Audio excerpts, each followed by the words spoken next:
네, 제가 오늘 여러분들과 함께 나누게 된 말씀은 우리 사도행전 2장 1절에서부터 한 4장까지의 말씀인데, 이따가 시간 다 갈 것 같아서 중간에 좀 생략을 하고 제 본문을 좀 뽑았고, 이번 주와 다음 주에 걸쳐서 2회에 걸쳐서 우리 성령 충만이라는 것이 무엇인지, 그리고 또 성령 충만을 받은 자들이 방향을 가지고 나아갈 때에 반드시 부딪히는 장애물이 있는데 그 장애물이 무엇인지를 같이 함께 나누려고 합니다. 오늘은 여러분들 다 아시는 말씀을 우리가 다시 한번 확인 차원에서 나누도록 하겠습니다. 부담 없이 하나하나 정리해 가시면서 들으시면 되겠고, 어떤 신학이라든지 선입견보다는 성경 자체가 무엇을 이야기하고 있는지를 여러분들과 함께 그냥 부분이 나누려고 합니다. 그래서 제목도 성령 충만이란 그런 것이 아니에요. 이렇게 해서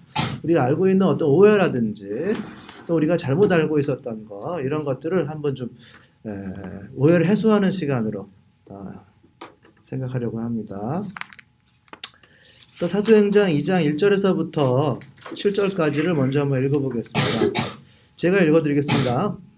오순절이 되어서 그들은 모두 한 곳에 모였다. 그때 갑자기 세찬 바람이 부는 듯한 소리가 하늘에서 나더니 그들이 앉아있는 온 집안을 가득 채웠다. 그리고 그들에게 불길이 솟아오르는 것과 같은 혀들이 갈래갈래 갈라지면서 나타나더니 각 사람 위에 내려앉았다. 그들은 모두 성령으로 충만해서 성령이 시키는 대로 각각 다른 방언으로 말하기 시작하였다. 예루살렘에는 경건한 유대 사람이 세계 각국으로부터 와서 살았다. 그런데 이런 말소리가 나니 많은 사람들이 모여와서 각각 자기네 지방의 말로 제자들이 말하는 것을 듣고서 어리둥절하였다. 그들은 놀라서 신기하게 여기며 말하였다. 보십시오. 말하고 있는 이 사람들은 모두 갈릴리 사람이 아니요. 그런데 우리 모두가 저마다 태어난 지방의 말로 듣고 있으니 어찌 된 일이요. 그리고 4장 18절에 보시면 그런 다음에 그들은 두 사람을 불러서 절대로 예수의 이름으로 말하지도 말고 가르치지도 말라고 명령하였다. 그때 베드로와 요한이 대답하였다. 하나님의 말씀을 듣는 것보다 당신들의 말을 듣는 것이 하나님 보시기에 옳은 일인가를 판단해 보십시오. 우리로서는 보고 들은 것을 말하지 않을 수 없습니다. 여기까지입니다. 본문은. 우리가 성령 충만한 사람들을 한번 보신 적이 있으실 거예요. 특별히 오순절 계통에서 신앙생활 하시는 분들, 신앙적인 열광, 이것이 전면으로 확 드러나는 분들이 있으시죠? 그런 사람들을 볼 때, 야, 나는 다른 신학을 가지고 있는데 저 사람들보다 그 체험은 좀 없는 것 같다, 솔직히.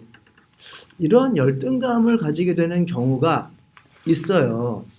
그리고 그런 열등감을 가진 사람들을 본 적이 있습니다. 열등감이라기보다도 그 사람들보다 뭔가 모자란 게 한 부분에 있는 것 같다. 나의 신학은 맞는 것 같은데 뭔가 좀 내가 2% 부족하다. 이런 느낌을 갖게 되는 경우가 있는 것 같습니다. 저는 그 성령 충만한 사람들이 정말 그 사람을 치유하는 것을 본 적이 있거든요. 제가 젊은 시절에 버스 정류장에서 어떤 노숙인이 구걸하는 것을 본 적이 있어요. 근데 정신 상태가 온전하지 못하는데 거기에 모여있던 어떤 사람들이 그 사람에게 안수를 하는 거예요. 돈을 이제 줬는지는 제가 명확하게 보진 않았으나 안수를 하는데 옆에서 그 사람들이 약간 둘러싸기 시작했어요. 아마도 기도하는 사람이 가운데 어떤 리더쯤 되는 사람이었을 것 같고 둘러싸는데 입으로 슉슉슉슉 이런 소리를 좀 내요. 제 생각에 그때는 몰랐는데 지금 제가 뭐 생각을 해보니까 어떤 이 오순절의 어떤 성령의 바람 소리 같은 이런 것들이 그들에게서 어떻게 훈련이 되다 보니까 그런 소리를 좀 내지 않았나 이런 생각이 좀 들었고, 또 그 오순절 교회 대표적인 순복음 교회의 조용기 목사님이 말할 때 보면 그게 좀 바람 소리 같은 걸 내잖아요. 메슈입니다 할 때 이런 어떤 바람 소리, 숨소리 같은 것이 성경에서 성령, 하나님의 영이 임할 때의 어떤 이미지, 또 어떤 현상으로 나타나긴 해요. 그래서 그 사람들이 어떤 소리를 내지 않았나 생각이 들기도 하고, 또 박수도 막 옆에서 치고 그랬어요. 그건 우리나라 고유, 축귀 할 때 보통 그렇게 막 시끄러운 소리를 내고 그러잖아요. 붓도 치고 박수도 치고. 그건 우리나라 전통에 뭔가가 섞여 들어간 것이 아닌가 하고 가는데 어떤 사람은 안수를 하는 걸 봤는데 전 참 이상하다 생각했어요. 사실 제가 그런 데 대해서 좀 부정적이기도 하고, 그래서 돈을 주고서 보낼 것이지 왜 저런 짓을 하는가 이런 생각이 들었지만 한편으로는 지금 생각해 보니까 그런데 내가 그 사람에게 딱 해줄 수 있는 일은 많지 않았던 것이 아닌가. 그 사람들은 그래도 뭔가 좀 기이한 행동을 하고 제가 보기에 부정적인 행동을 했을지언정 그래도 뭔가 해보려고 노력을 했다라고 하는 거. 그런 생각이 들었어요. 그리고 굉장히 어떤 제압하려고 하는 태도 같은 거. 막 이런 것이 그들에게 있어서 좀 굉장히 보기 싫었는데 어떤 성경에서 이렇게 나오는 어떤 성령 체험의 모습과는 조금 다른 우리나라의 어떤 사람들의 어떤 성령 받은 자들의 모습이라고 하는 게 그런 데서 여기저기에서 보여요. 그리고 제임스 패커 그분이 쓴 성령을 아는 지식이라는 책에 보면 성령에 대한 오해들 여러 가지가 나오는데 그 중에 하나가 슈퍼 파워를 가진 사람들이 아니냐 그런 사람들이 똑같이 신앙생활 하더라도 슈퍼 파워를 가진 사람들이다. 성령을 받아야 슈퍼 파워를 가질 수 있다. 이렇게 사람들이 오해한다는 거죠.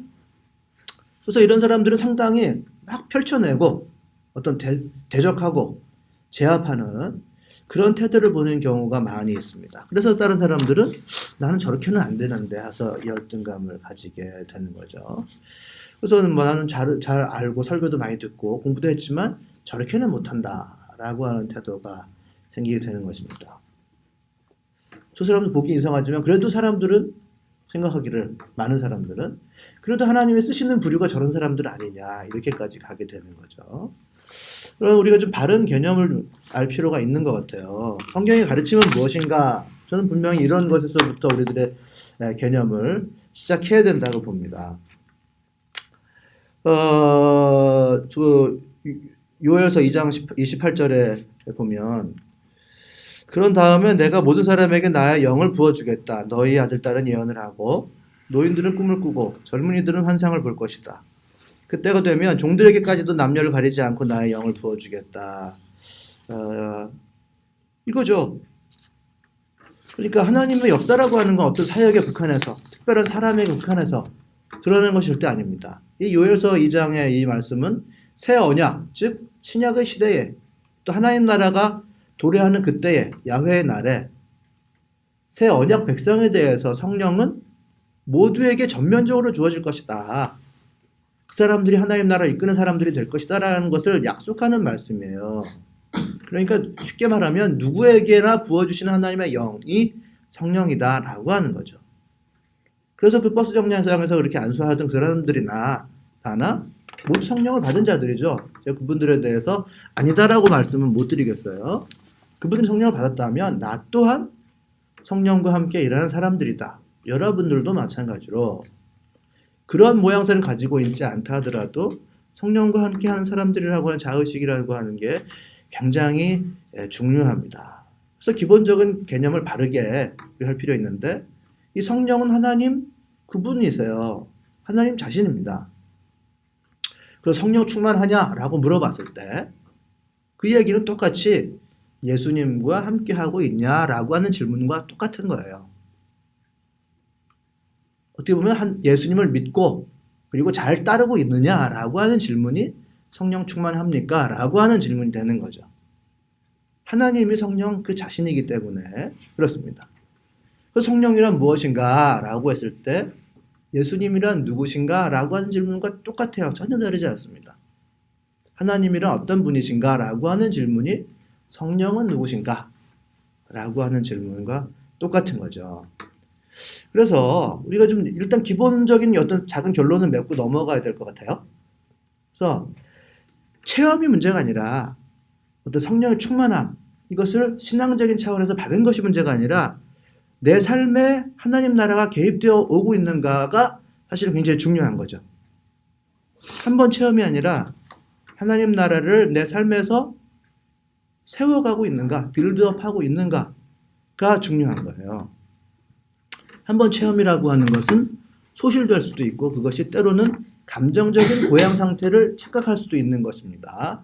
그러나 내 삶에서 하나님 나라가 세워지고 있으면 일단은 나의 삶이 피곤해지고 손해를 보게 되어 있어요. 나의 갈 길을 하나님 나라가 들어와서 뭔가 장악하게 된다고 하면 나의 삶은 펼치고 제압하는 그런 태도로 드러나기보다는 일단 위축되고 피곤하고 힘든 현상으로 드러날 수가 있는 것이 사실입니다. 하나님 나라를 내 삶에서 세워가고 있다고 하면 1차적으로는 그것이 완전히 적응되기까지는 힘들고 어려운 삶이 반드시 시작된다라고 하는 것. 이것을 우리가 먼저 기억을 해야 될 것 같아요. 그래서 진정한 체크포인트라고 하는 건 그거죠. 내 삶에서 일시적 체험이 아닌 내 삶에서 나는 하나님 나라를 위해서 애쓰고 있는가? 일단 그것이 점검되어야 하고요. 그리고 열매가 있는가? 매우 중요한 얘기예요. 열매 하나님께서 주실 수도 있고 안 주실 수도 있습니다. 그러나 우리가 일반적으로 살펴봤을 때 신앙생활 한 지가 한 20년, 30년이 됐는데 아무런 열매도 없다고 한다면 그건 한번 돌이켜볼 필요는 있는 것 같아요. 그게 잘못되었다기보다도 과연 요 삶이라고 하는 것이 바른 길인가는 한번 점검해보고 넘어가야 된다.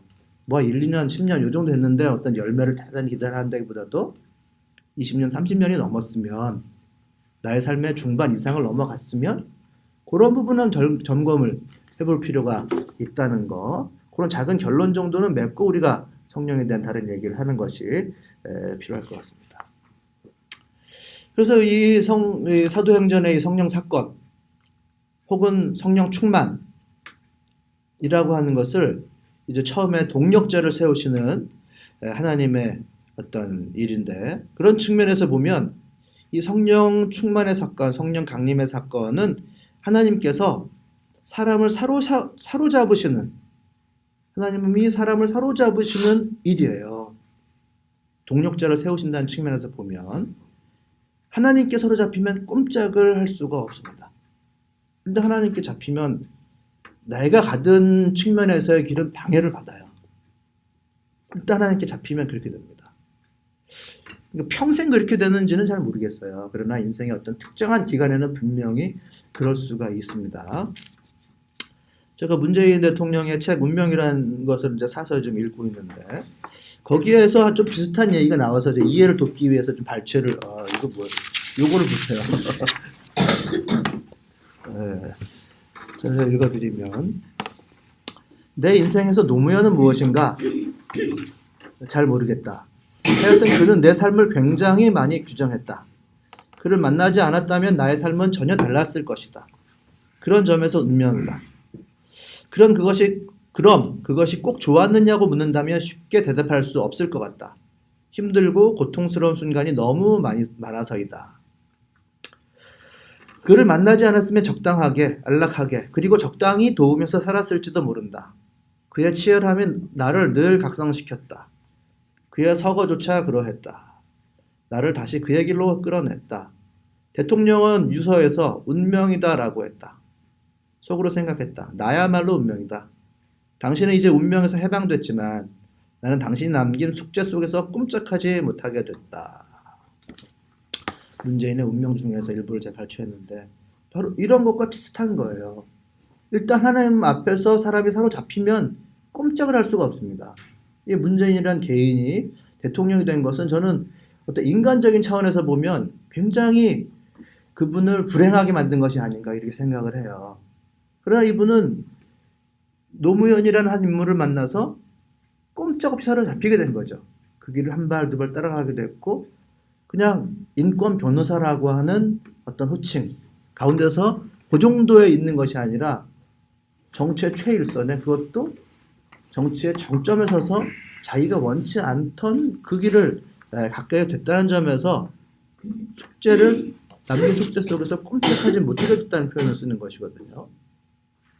그것이 그의 운명이다 라고 그렇게 이야기를 하는 것인데 우리가 이것과도 비슷하게 하나님한테 딱 잡히게 되면 꼼짝하지 못해요. 정말 하늘과 땅에 그물이 덮인 듯이 빠져나갈 곳이 없습니다. 그 순간부터는 내 욕망이 충족이 잘 안 됩니다. 내 욕망이 성령의 충만함을 입었다고 해서 일순간에 사라지는 것이 아니고요. 때로는 그것이 어떻게 하나님의 뜻으로 하나님의 욕망으로 대치가 되느냐 하면 좌절되기도 하고 내 사업이 실패되기도 하고 내 갈 길이 중단되기도 하고 하는 과정을 통해서 내 인생길이 바뀌어 나가는 경우가 아주 많다고 하는 거죠. 성령께서 일순간 덮치셔가지고 내가 하나님의 고귀한 마음을 받고 방향을 돌이켜야 되겠다라고 하는 경우도 없지는 않은 것 같으나 아주 많은 경우는 아닌 것 같아요. 방향이 돌려지는 거죠. 하나님에 의해서. 그것이 우리가 성령 강림 사건에서 하나님께서 사람을 꼼짝 못하게 잡으시는 그런 일반적인 전형이라고 오히려 볼 수가 있을 것 같아요. 사람을 동력자로 세우실 때 그러한 것이 성경상에선 더 일반적인 것이 아닌가. 공동체를 세우실 때, 그런 사람들을 모으실 때 그렇게 고통스러운 사람들이 모이게 된다는 거죠. 보세요. 저는 그 성경상에 나타나는 인물들을 좀 보면서 거의 그런 결론을 얻었어요.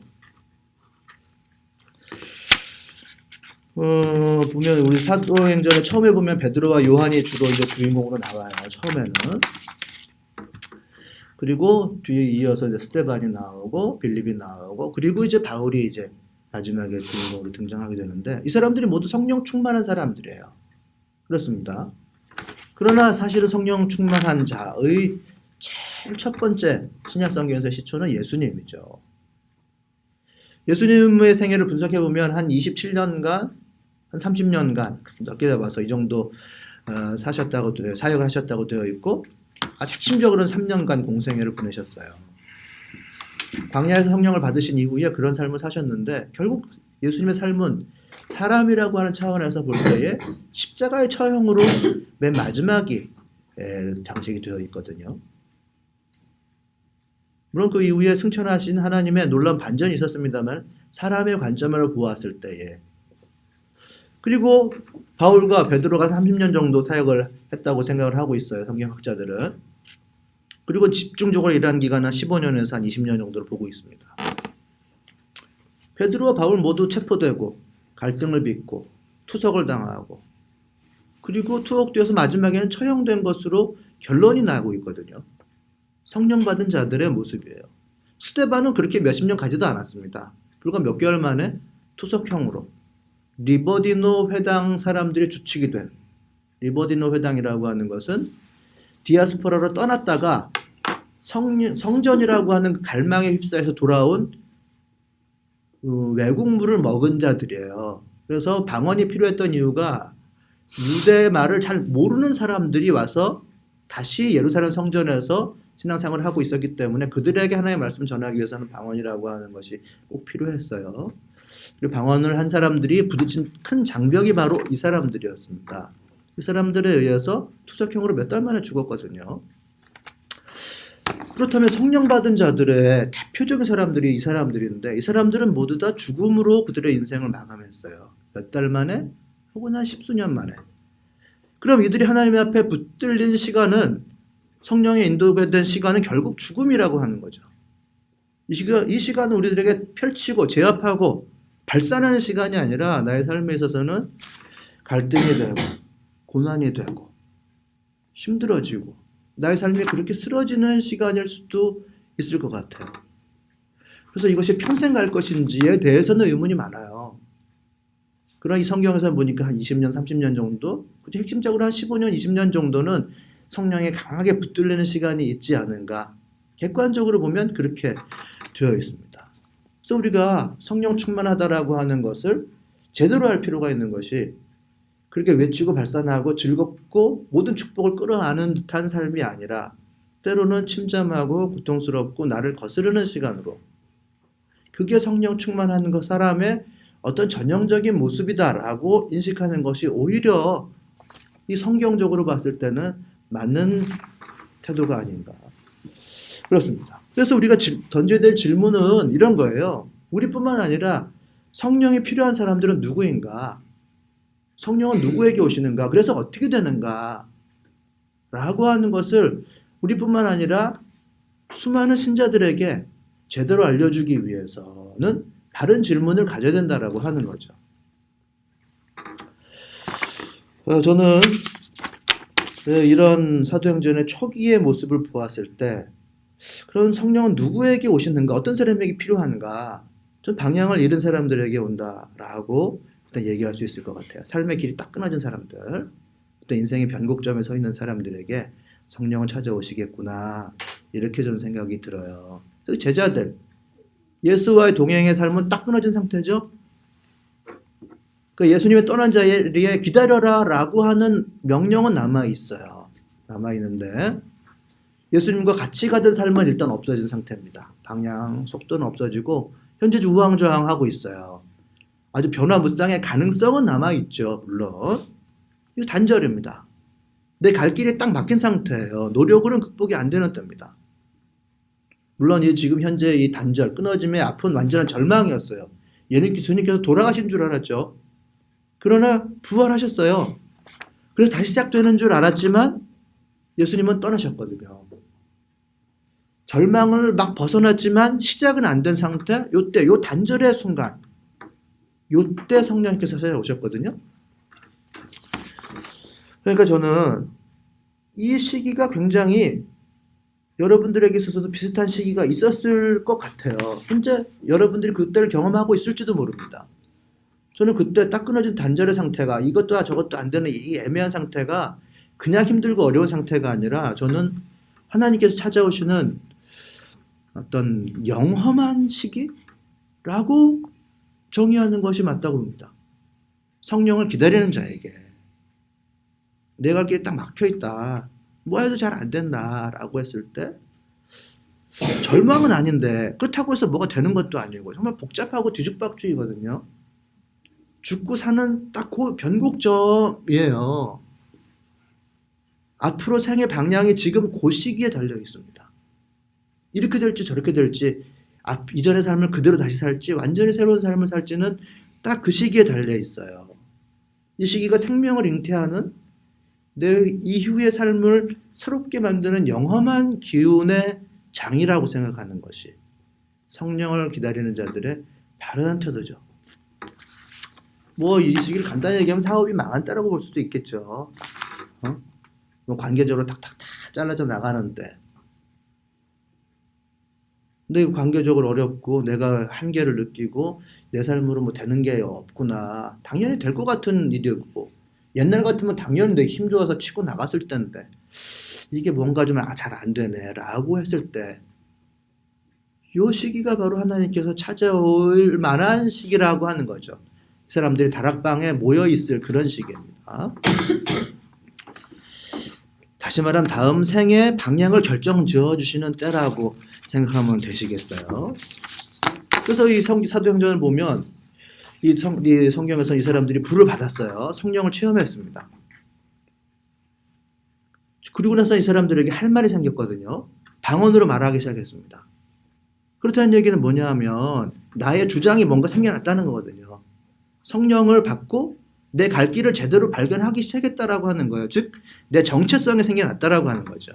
속에서 막 치미는 불길이 생겼다라고 하는 거, 불을 받았다라고 하는 것은 이전에 우왕좌왕 하던 때 뒤죽박죽되고 뭔가 될 것 같으나 안 되고 이러던 때에서 뭔가 갈 방향, 목표점이 생겨났다라고 하는 거예요. 그로 인해서 뜨거운 열정이 생겨났다라고 하는 걸로 해석을 할 수가 있을 것 같아요. 내가 어디를 가야 되는지, 무엇을 해야 되는지가 딱 발견되니까 뜨거운 불길이 내 마음 가운데 생겼다는 거죠. 내 존재 이유를 딱 알게 되고 이제부터는 요 길로 가야 되겠구나. 하나님께서 나에게 주신 인생의 목적을 드디어 알겠구나라고 하는 거예요. 목적이 분명하면 나의 정체성이 분명하면 분명한 삶도 같이 따라서 나오게 됩니다. 그래서 여기저기에서 내 인생을 아까워하지 않고 인생을 통째로 바친 사람들이 생겨나게 되는 것이고 성경의 인물들이 대부분 그런 사람들인 거죠. 하나님께서 그들을 완전 사로잡는데 꼼짝 못하게 내 송조로 잡히는 것이 아니라 내 안에서 불꽃이 피어올랐다라고 하는 거죠. 그래서 여기서 이제 성경을 읽어보시면 혀에 불 같은 것이 갈래갈래 사람들에게 내려앉았다라고 하는 걸로 되어 있어요. 그 성경에서 하나님의 영의 이미지는 이제 바람, 아까 얘기했던 그 슉슉 소리 나는 그 바람 같은 이미지가 일단 대부분이에요, 사실은. 그리고 나타나실 때 일단 바람이 막 불고 그 다음에 이제 불기둥 같은 것이 이제 내려앉습니다. 이 두 가지가 이제 하나님께서 임하시는 상징인데 이 전형적으로 여기 사도행전에서 이제 그게 나타나고 있어요. 그러니까 이 불이라고 하는 바람이라고 하는 것은 숨이죠. 바람. 하나님께서 생기를 확 강하게 불어 넣으셔가지고 어떤 사람이 생기를 얻게 되고 힘을 얻게 되는 것을 얘기해요. 능력이죠, 능력. 사도행전에서 이들에게 강한 바람과 더불어서 불이 주어졌단 말이죠. 이들은 불을 받은 사람들이에요. 불씨를 품은 사람들이 됩니다. 이 불이라고 하는 것은 어떤 열정이라고 하는 걸 일단 해석할 수가 있고, 또 하나는 이제 은사가 되겠죠, 은사. 그러니까 내 삶을 이끌어갈 수 있는 무기라고 하는 걸로 해석하면 되겠어요. 내 삶의 무기. 내 삶이라고 하는 것과 신앙적 사역은 사실 구별하면 안 됩니다. 내 삶은 따로 이제 뭐 돈벌이가 따로 있고 신앙적 삶에서 쓰는 내 무기는 따로 있고 여기서 쓰는 말 따로 있고 저기서 쓰는 말 따로 있고 내 열정 따로 있고 이렇게 따로 있는 것이 아니고 그게 같은 거예요. 같아야만 정상적인 삶이 됩니다. 그래서 내 삶의 무기, 하나님께서 나에게 주시는 무기가 무언지, 통합된 무기가 무언지를 잘 발견해야 돼요. 그것은 1차적으로 나 자신이죠. 뭐 나의 인격 그 자체예요. 근데 무기라고 하는 것은 부작용이 꼭 있죠. 잘못 썰면은 칼로 내 손가락을 다치게 할 수도 있고 옆 사람을 해할 수도 있습니다만은 잘 사용하면 유용한 도구가 돼요. 그러니까 여기서 뜨거움이라고 하는 거, 온기라고 하는 거, 이것이 내 삶에 있어서 무기가 되는 것이거든요. 그래서 어떤 사람은 하나님께서 주시는 무기를 잘못 사용해서 자기도 괴롭히고 옆 사람도 괴롭히는 경우가 많이 있어요. 그래서 그것을 내어버려야 되겠다라고 생각하는 경우도 많이 있습니다. 그러나 그 무기라고 하는 것이 나에게 있어서 제대로 활용된다면 또 다른 사람들은 유의롭게 하고 자기도 도와주고 하나님의 일도 잘 할 수 있는 것이거든요. 때문에 나라는 사람이 누구인지, 내가 품고 있는 정체성이 뭔지, 내 인격이 뭔지, 내가 잘하고 할 수 있는 것이 뭔지, 내가 즐거워하는 것이 무엇인지를 잘 알아서 조화시키는 것이 너무 중요해요. 거기에서 부작용이라든지 이런 것들을 내가 잘 보고 내가 잘못 사용한 부분이 무엇인지를 발견하는 것 또한 너무나도 중요합니다. 그래서 바르게 잘 사용되는 나, 잘 아는 나, 이것을 알아가면 알아갈수록 성령께서 나에게 주시는 은사를 잘 개발할 수 있는 것이고 그 불꽃을 제대로 우리가 관리할 수가 있는 것이죠. 이 뜨거움이라고 하는 것, 온기라고 하는 건 이미지가 도대체 뭐냐라고 했을 때요. 여러분 겨울이 돼가지고 화분을 정리해 보신 분들은 아실 거예요. 화분, 조그만 화분, 그 인공 배합토가 들어있는 화분은 깨트려 보면은 바짝 말라 있어요. 그리고 아주 추우면 딱딱하게 얼어 있습니다. 그러나 좀 제법 규모가 되는 화분, 제대로 된 흙을 담은 화분을 깨보면요, 얼어 있지 않아요. 속 안에 물기가 있고 뿌리 주변에가 그대로 물기가 온전된 상태로 있어요. 배합토는 그냥 딱딱하게 되어 있는데 물기가 그대로 있단 말이죠. 그래서 딴 데랑 비교해보면 따뜻해요, 그 부분이. 성령께서 우리들에게 불러주시는 온기라고 하는 건 그거하고 비슷합니다. 굉장히 비슷해요. 그러니까 이 화분의 임무라고 하는 게 뭐냐, 흙의 임무라고 하는 게 뭐냐면 그 한겨울을 이겨내고 11월, 12, 1월을 이겨내고 음력으로 2월, 즉 3월이 되었을 때 품고 있다가 다시 싹을 틔우는 게 그 화분의 임무거든요. 하나님의 불을 받은 사람이 그렇습니다. 하나님 불을 받으면 물을 꼭 만나게 돼 있어요. 바로 만나요. 이 세상 모두가 물이라고 생각하면 돼요. 불을 받은 사람은 물을 꼭 만나게 되어 있습니다. 하나님의 불길을 끄려고 하는 물길 속에서 불씨를 꺼트리지 않고 불씨가 필요한 때까지 기다렸다가 그 온기를 잘 전해줘서 싹을 틔우게 하는 것이 불을 받은 사람의 임무입니다. 삶에서 하나님 나라를 빌드업하면서 세워가면서 그 불씨를 전달해 주는 것, 인내죠, 한마디로 말하면. 여러분 마음 가운데 불씨가 있다면 그 열정이 있을 거예요. 그 열정이 분명히 있고 이렇게 돼야 되는다라고 하는 그 마음이 분명히 있을 겁니다. 그리고 또 하나는 무기, 난 이걸로 하나님 나라를 세울 수 있겠다라고 하는 두 가지가 꼭 같이 주어지거든요. 불이라고 하는 것이 그렇습니다. 뜨거운 열정이고 또 하나는 내 삶의 무기이면서 하나님 나라를 세워갈 수 있는 유용한 도구예요. 그것이 잘 결합되지 않으면 그 무기를 가지고 내가 잘못 사용할 수도 있었고 나만을 위해서 사용할 수도 있었어요. 그러나 하나님께서 나를 건드리시면 그 열정과 도구가 같이 움직여 가게 되는데 그것을 내가 어떻게 잘 온전시킬 것인가. 스테반 같은 경우는 그 불길을 받은 순간 바로 물길을 만났죠. 그래서 바로 꺼져버렸습니다. 우리가 살면서 이 온기를 가지고 있다면 그것을 어떻게 물길을 거스르고 거슬러서 3개월 동안 잘 보관하고 있다가 한겨울을 잘 지나고 봄이 되었을 때 싹 틔울 것인가. 이것을 고민해야 돼요. 성령을 받은 사람은 반드시 인내라고 하는 것을 같이 고민해야 됩니다. 그것을 같이 가지고 있지 않으면 끝내 불길은 꺼지게 되어 있어요. 오늘 성경의 제일 첫 번째를 읽어보면 오순절이 되어서 그들은 모두 한 곳에 모였다라고 되어 있거든요. 이제 공동체, 같이 엮이기 싫어하는 걸 싫어하는 사람은 또 공동체 얘기하시려고 그러는구나. 혼자서 불길 탈 수 있지. 여러분, 개념이라고 하는 것과 실제는 완전 다릅니다.